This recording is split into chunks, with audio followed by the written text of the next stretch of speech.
भाइयों बहनों, भारत का इतिहास छुपा है मैनपुरी में।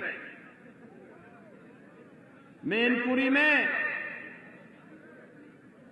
महाराज तेज सिंह का किला उसका गवाह भी है।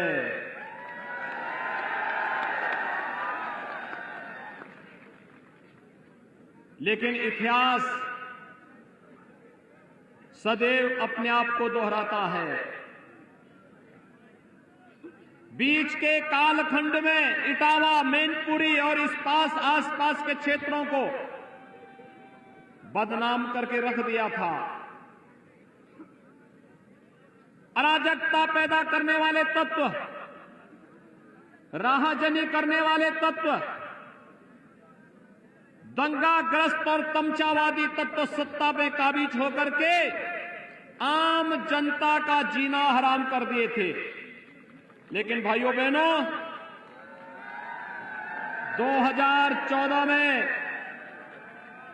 इस देश ने करवट ली। देश के सौभाग्य से नरेंद्र मोदी जैसा एक यशस्वी नेता भारत को मिला और 2014 के बाद जो सिलसिला प्रारंभ हुआ, 2014, 2017, 2019, ये लगातार विजय की जो सिलसिला पूरे उत्तर प्रदेश और देश के अंदर भारतीय जनता पार्टी का चलता रहा, आज उसका परिणाम है कि किसी ने भी परिवर्तन के लिए पूरी तैयार दिख रहा है। और इसीलिए मैं आपका आह्वान करने के लिए आया हूं। भाइयों बहनों, 5 साल पहले मैनपुरी की स्थिति क्या थी? गुंडागिर्दी चरम पर थी। माफिया किसी भी गरीब की जमीन पर कब्जा कर लेते थे। किसी भी सम्मानित नागरिक का जमीन पर कब्जा करके, भूमि पर कब्जा करके गुंडागिर्दी करते थे। बेटियां स्कूल नहीं जा पाती थी और अराजकता का तांडव तो इस कदर था कि कोई सम्मानित नागरिक बाहर जाने से डरता था, घर के बाहर निकलने में डरता था। पूरे प्रदेश के अंदर यही इन लोगों ने अराजकता फैलाई हुई थी। पर्व और त्योहार के पहले दंगे शुरू हो जाते थे, कर्फ्यू लग जाता था, महीनों महीनों कर्फ्यू रहता था, प्रदेश बदनाम होता था, व्यापारी तबाह होता था और अगर किसी ने शिकायत कर दी तो उस पर झूठे मुकदमे दर्ज हो जाते थे। 17 के बाद आपने देखा होगा उत्तर प्रदेश के अंदर भारतीय जनता पार्टी की डबल इंजन की सरकार जब आती है तो आपने देखा होगा ये सभी माफिया और अपराधी नाम सुनकर के ही अपने बिलों के अंदर छुप गए थे, छुप गए थे। लेकिन हम लोगों ने यह तय किया था, याद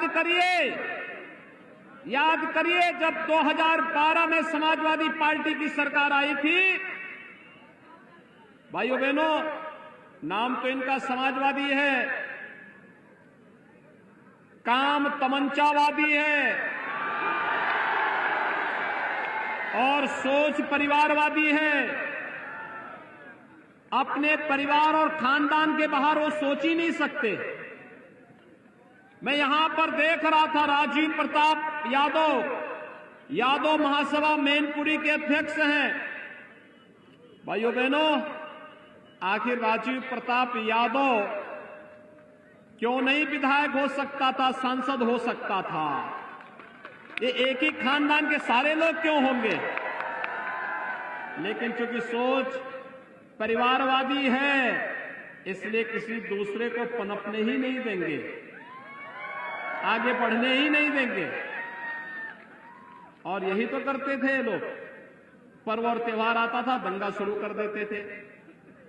बेटी स्कूल नहीं जा पाती थी, गुंडागर्दी चरम पर रहती थी। 2012 में जब आए भी ये लोग, तो पहले ही अखिलेश जी ने कौन सा काम किया? पहला निर्णय उनका क्या था?